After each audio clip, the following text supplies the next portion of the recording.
Sutura metópica fechada é trigonocefalia? Depende.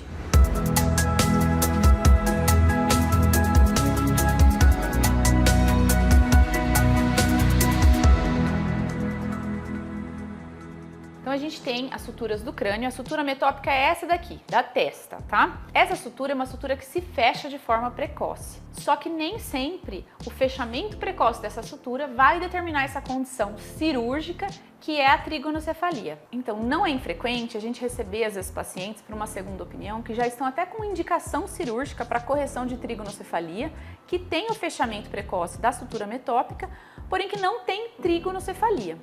O que é a trigonocefalia? Então, a trigonocefalia é o fechamento precoce dessa sutura com outras características. Então, quais são as características que a gente tem que observar? Em geral, o fechamento, precoce.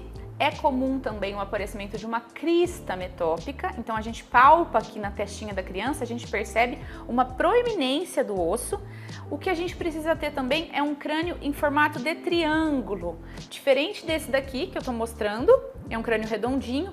Em geral, na trigonocefalia, a gente tem o formato mesmo de um triângulo aqui na região frontal. Outra alteração que acontece é o hipotelorismo. O hipotelorismo é quando a gente tem essa distância entre os olhos diminuída, então os olhos estão mais juntinhos. Acontecem algumas alterações da órbita também, que a gente consegue observar na consulta, e geralmente quando se faz a tomografia, o que a gente observa é que a gente consegue visualizar o rebordo orbitário, tá? Pelos cortes da tomografia. Então, em geral, o rebordo orbitário ele fica visível porque aqui na região, logo acima da órbita, a gente tem uma depressão. Acontece também uma proeminência temporal nesses casos.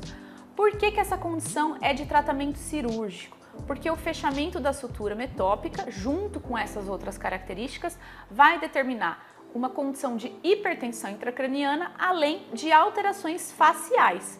Então a cirurgia é para corrigir essas duas alterações. Quando a gente tem apenas o fechamento da sutura metópica sem essas demais características que eu falei, trata-se de uma condição não cirúrgica, tá? Não é infrequente a gente fazer tomografias por outros motivos, então bebê que caiu, bateu a cabeça, fez a tomografia para investigar alterações traumáticas, a gente vê a sutura metópica fechada e isso não traz repercussão nenhuma. Então, para ser uma trigonocefalia e ter tratamento cirúrgico, a gente precisa ter todas essas alterações. E qual que é o tratamento que a gente faz nessas condições? Então, atualmente temos duas formas de tratar. Isso depende muito da idade do diagnóstico. É importante falar que muitos casos já são diagnosticados, podem ser diagnosticados intraútero pelo ultrassom. Porém, isso ainda é bastante incomum aqui para a nossa população. Então, em geral, tendo o diagnóstico antes dos 3 meses, o ideal é a gente fazer o tratamento corretivo por endoscopia. Então, o que a gente faz é uma suturectomia dessa região. Os resultados em evolução tendem a ser muito bons. Outra forma de tratamento, em geral, é que a gente acaba mais usando, porque é muito comum ter esse diagnóstico mais tardio, após o 3º mês, é o tratamento de avanço fronto-orbitário. Então, em geral, a gente reconstrói essa região frontal e faz o ajuste desse bandô fronto-orbitário, tá? Por uma incisão bicoronal, que é aquela incisão clássica das craniosinostoses. Em geral, essa cirurgia a gente faz ao redor do 6º ou 7º mês. Então, se você teve esse diagnóstico de fechamento de sutura metópica, procure logo um neurocirurgião pediátrico e compartilhe esse vídeo.